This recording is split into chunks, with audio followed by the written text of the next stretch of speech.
Today on English Win, I am going to show you how one simple lesson about water will be the most useful video you will ever see on learning business idioms. Water and ships have been used as a symbol for business since ancient times.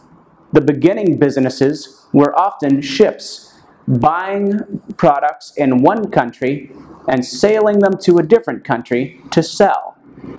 Many cities became very prosperous using this strategy.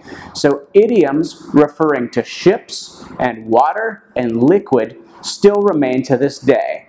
Even the Bible, one of the oldest and most reliable historical texts, has ships mentioned as a symbol for business many times.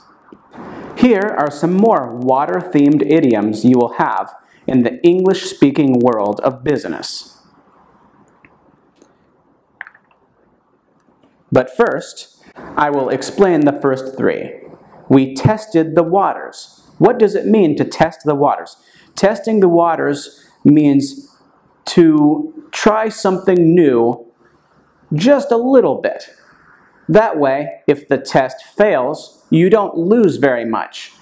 But if it succeeds, you can move forward confident that your new strategy will work, or that your new product will sell.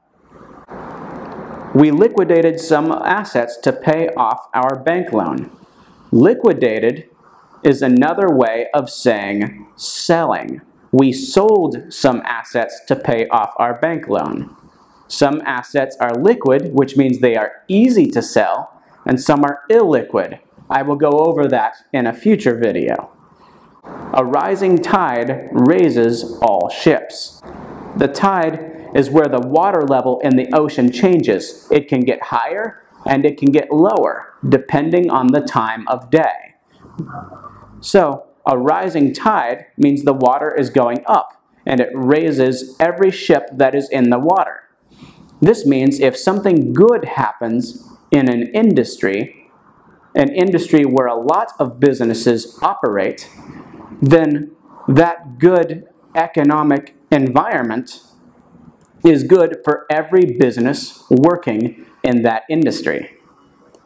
So here are some new water-themed idioms that can help you in the English-speaking world of business. The business is underwater, or the business is going under.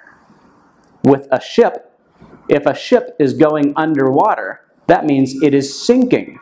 It is going down to the bottom of the ocean, and everything on that ship is gone. It's lost. You can't get it back.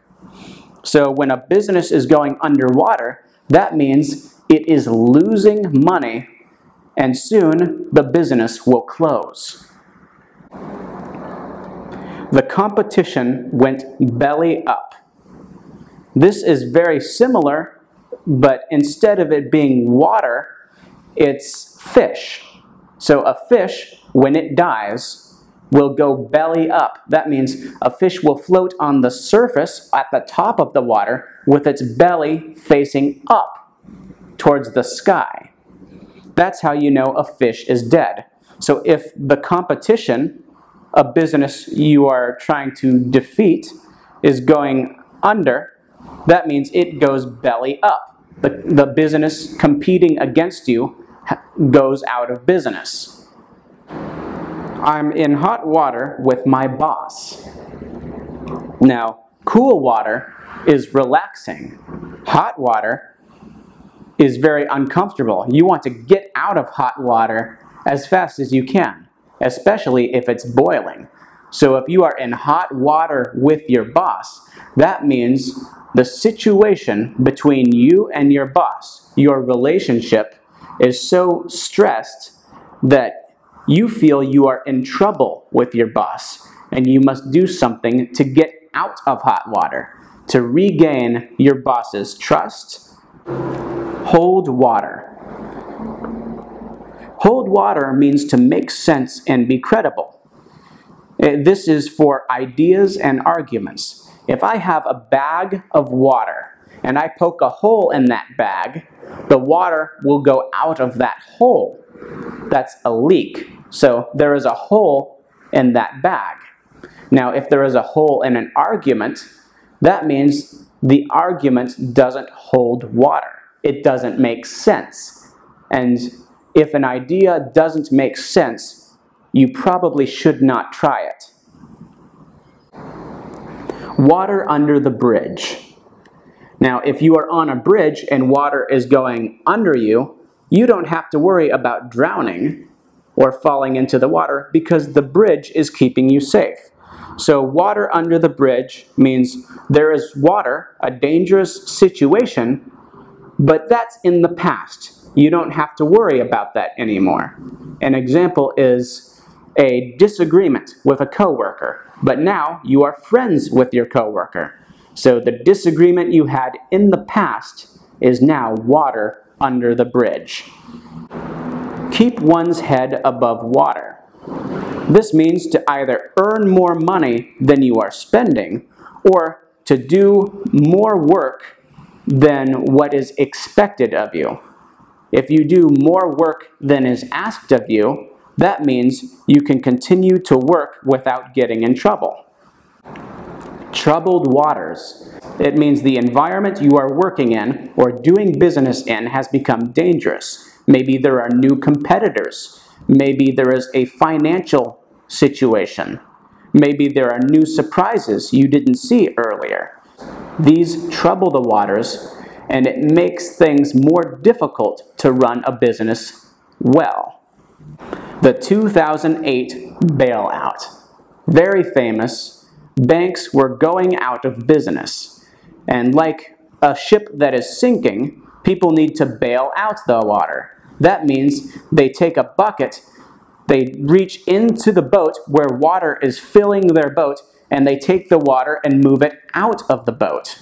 And if they bail out the water out of their sinking boat, then the boat will stay moving a little while longer.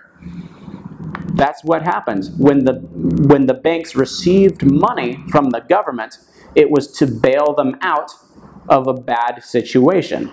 A lot of people didn't like it, and for many reasons that hold water. But let's go to the next one. Around the water cooler. The water cooler is a place where coworkers talk. There doesn't have to be an actual water cooler there. It just means where people come together during work to talk about things. Usually small talk that has nothing to do with work, but sometimes it can also be about work-related topics. Fish out of water. Let's say you are confident in one area of work, but then your boss puts you in a different department, a department you know nothing about. Now, your coworkers all know what they are doing, but you do not. In this instance, you are a fish out of water. And what does a fish out of water do? Does it swim really well? No. It flops around, and it looks like it's not going anywhere, it's struggling, and it takes time for the fish to find water and swim away.